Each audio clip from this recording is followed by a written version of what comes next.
Right, a lot of people don't actually understand that one of the first ever science fiction novels or books was written by Hazrat Ibn Nafis. So Hazrat Ibn Nafis was someone who discovered the pulmonary circulation of blood. So he was a scientist, but also he was someone who wrote books with religious themes, like for example the afterlife. So when you actually think of science fiction, what a lot of people don't realize is that many early Muslims actually wrote science fiction, and they were some of the pioneers of it. For example, when we when we look at science fiction, there is also science fantasy. There is also using science in a new way. But if we also look at the cosmology of the Quran, actually is like as if you are looking in space. So for example, Bismillah ar-Rahman ar-Rahim, Alhamdulillahi Rabbil Alameen. When we say Rabbil Alameen, Alameen means worlds.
My name is Ruzwan Ulhag, and I live in England in the north, and I'm an Arabic calligrapher, and I've been a full-time Arabic calligrapher for over 20 years.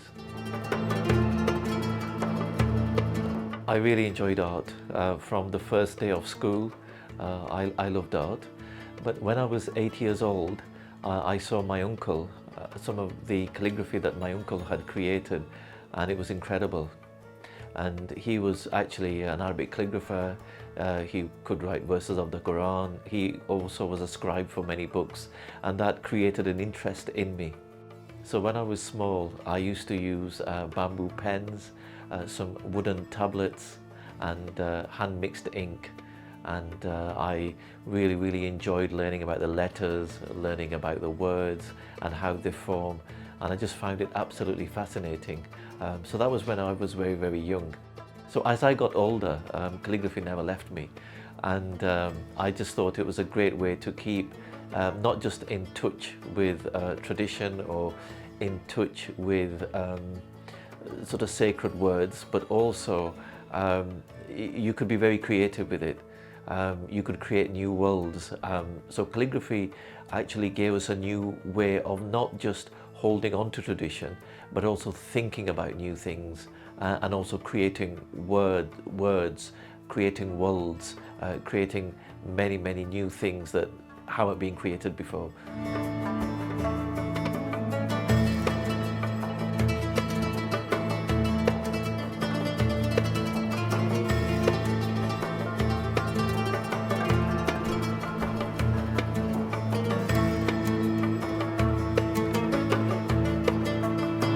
So Ahmed Mustafa, what happened was that I was a university student, and I was walking in the University of Manchester, and I looked on the wall, and there was this poster about an artist that was giving a talk, and it was by Ahmed Mustafa.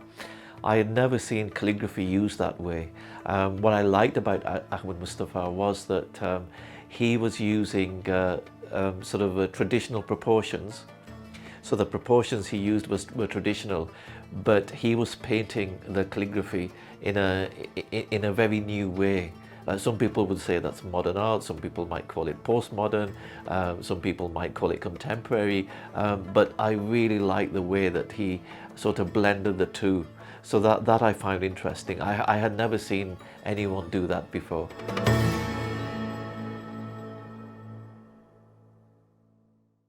Right, so many ideas and themes I feel are important. Sometimes what happens is that you'll be walking along and you'll get an idea.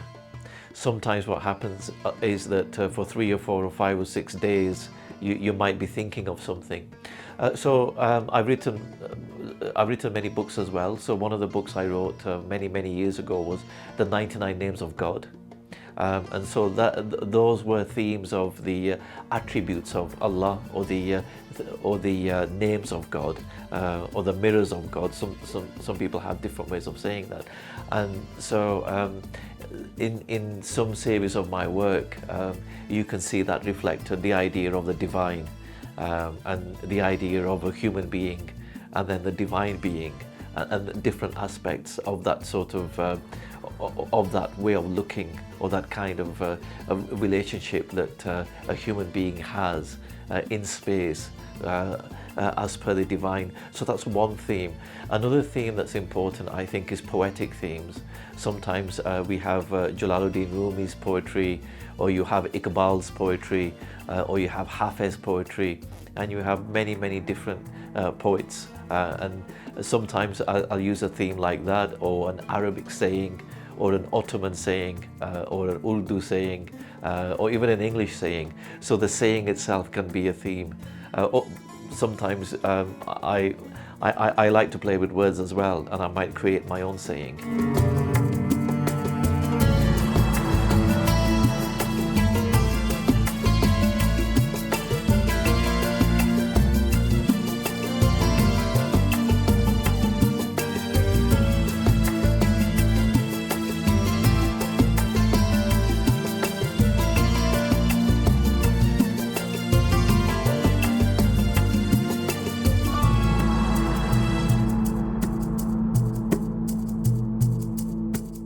So if we look at Arabic calligraphy recently, if we look at Fighting to be Heard, when we were looking at the boxer, the inspiration for that piece of artwork, we went right back to some of the most oldest Quran manuscripts that we've got here in the West, and especially here in England. So we looked at some of the most oldest manuscripts from the British Library, and we worked with the British Library in Cartwright Hall, and we were inspired by the calligraphy of the Quran as it changed.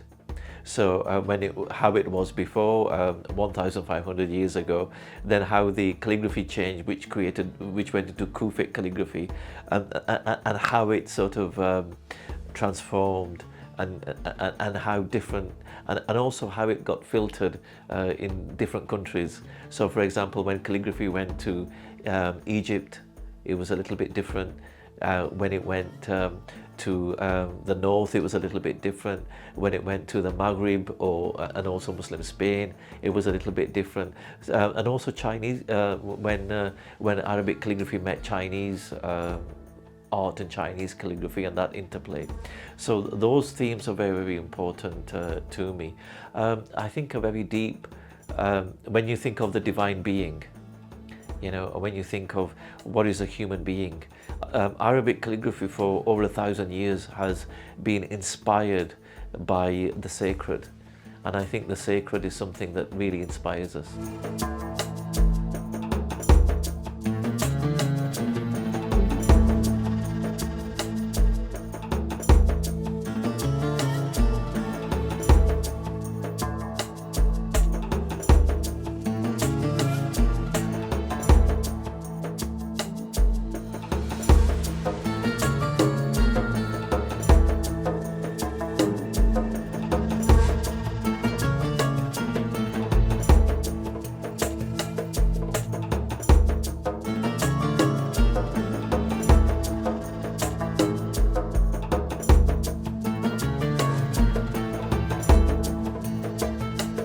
So when we think of cosmology, we're thinking about something other than ourselves.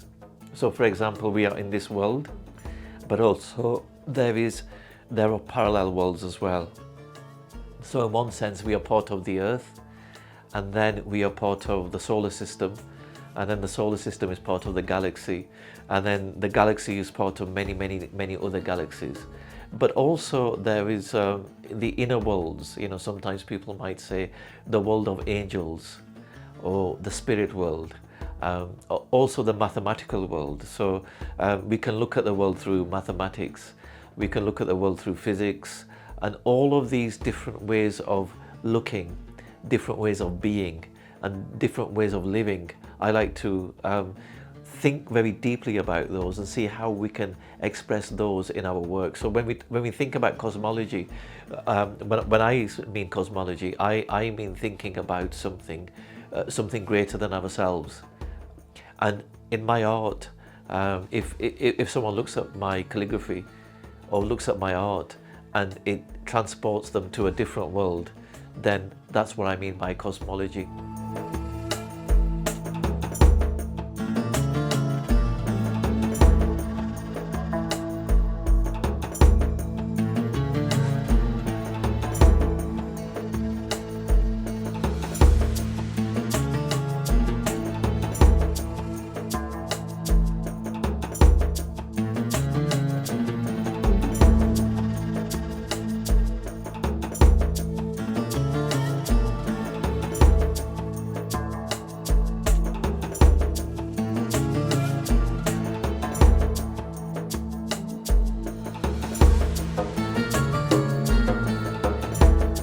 Yes, so the Nastaliq script, I call it Nastaliq, but in Turkey they call it Taliq script. So the Nastaliq script to me is a very spiritual script. It was invented around about the 15th century in Persia, and this is a script that was based on flying geese, according to one narration, and so it has a very spiritual origin. And what I like about Nastaliq is it's very subtle. It's a very gentle, spiritual script that has gentle flows flowing inside the script. So it has, it's almost as if when you have horses and clouds, and if you put horses and clouds together, it creates the Nastaliq script.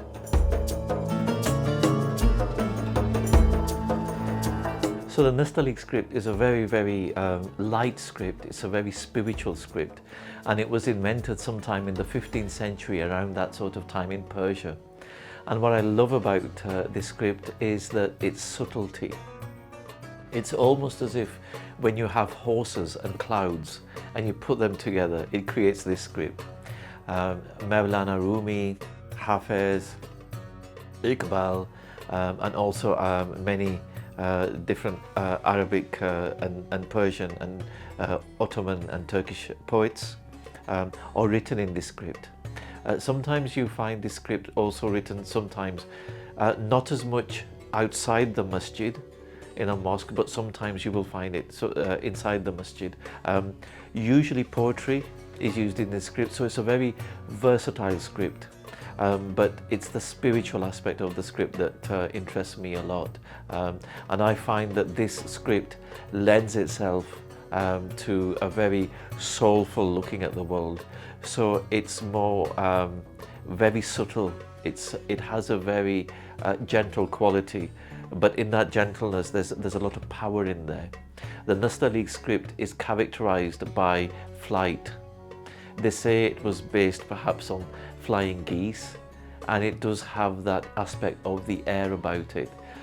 So if you think about it, if we look at the four elements, if one element was fire, one element was water, one was earth, one was air, Nastaliq would be the air quality.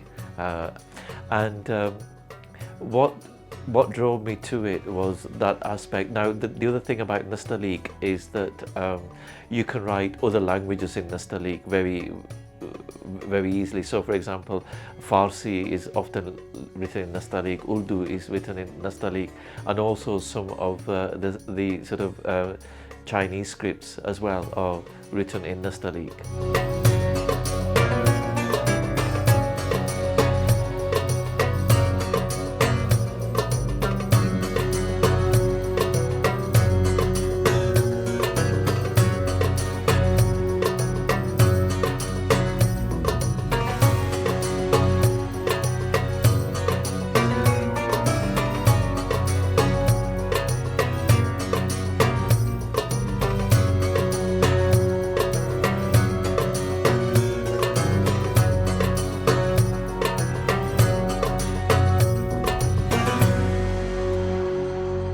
I always say that everybody should, if you can, do an apprenticeship. If you can do an apprenticeship in calligraphy, even if you're a modern artist, or even if you're even if you're an abstract artist, if you want to look at Arabic calligraphy, I always believe that you should try, if you can, do an apprenticeship. So the Quest Scholarship was over many years, and I worked with a master. And you have a master and student relationship, and in the master and student relationship, what happens is that the master will correct any mistakes that you make when you are copying a script, and it will happen again and again and again. It's a very exacting apprenticeship. It's a very difficult apprenticeship, and in the apprenticeship as well, you often learn how to create a qalam or a pen. How to use different inks in different contexts, but most of all it's about composition. So in Nastaliq it's all about where one word is going to go and another word is going to go, and so I would also always recommend someone to do that, and it was fantastic working with Quest. It's one of the Royal Warrant Holders Association organisations, and I'm actually going to be there this week as well, and I do a lot of work with Quest.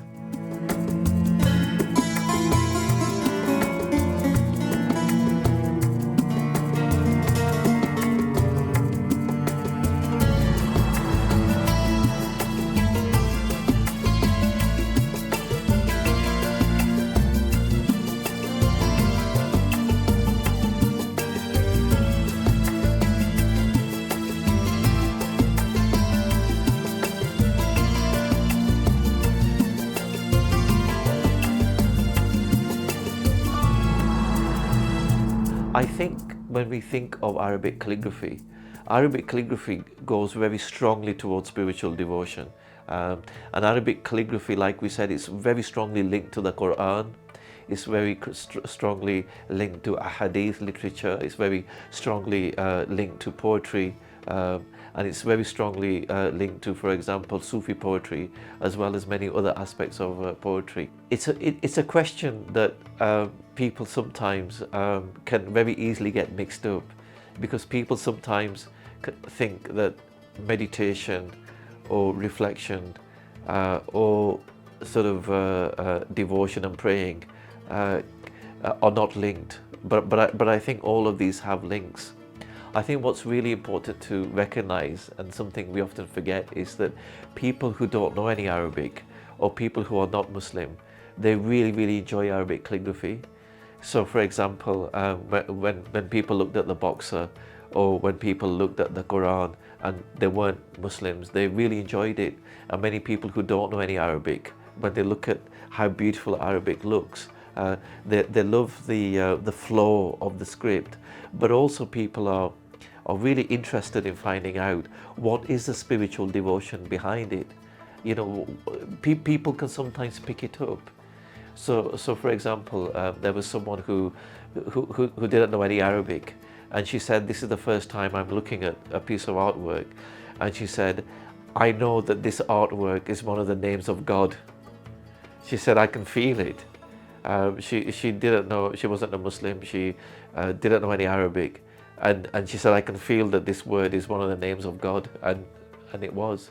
So it's very interesting that people can feel devotion from other places when they look at Arabic calligraphy, and it has this kind of power.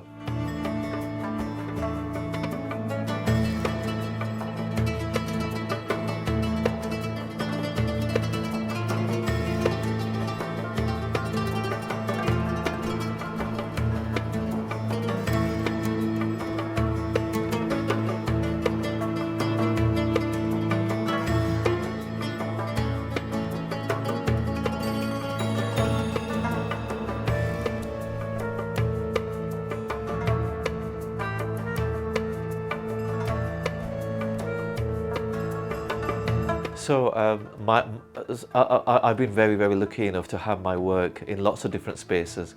So, for example, one of the biggest pieces of artwork we did was for the Tour de France, and we were commissioned to do a big one, and we actually did it on the hill. It was many, many meters tall, and you could see it for miles. So we actually did a great big calligraphy on the wall for the Tour de France, and sometimes, and also my work was projected as part of the famous, so my work was projected as part of the Van Gogh immersive exhibition, and also recently here in Bradford, I also had some of my Arabic words in giant neon all over the city. Some of the 99 names of Allah were put up. So yeah, my work is placed in different contexts, sometimes in nature, sometimes my artwork is in galleries, and it gives a great deal of pleasure and a great deal of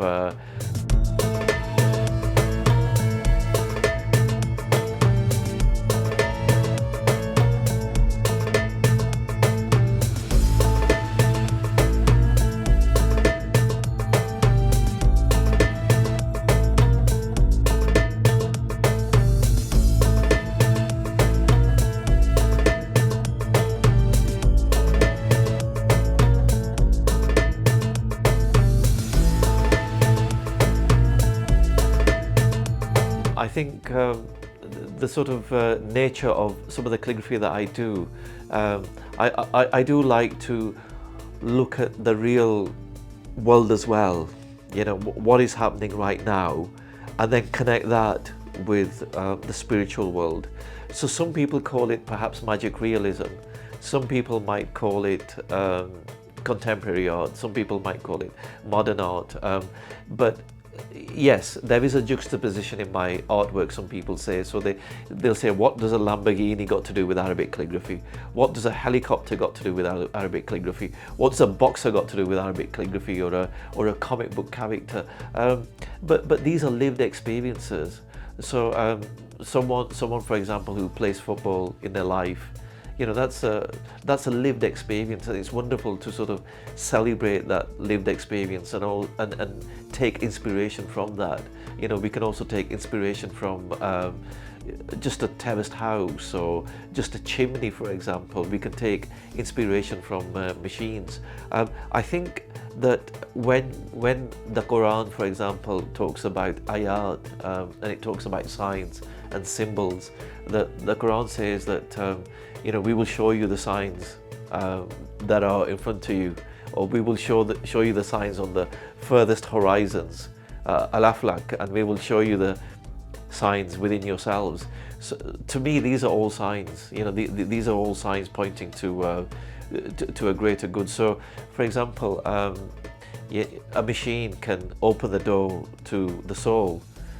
The soul can also open the door to a machine as well. So I do like to often sort of begin with a real experience that we have, and then perhaps connect it to something different.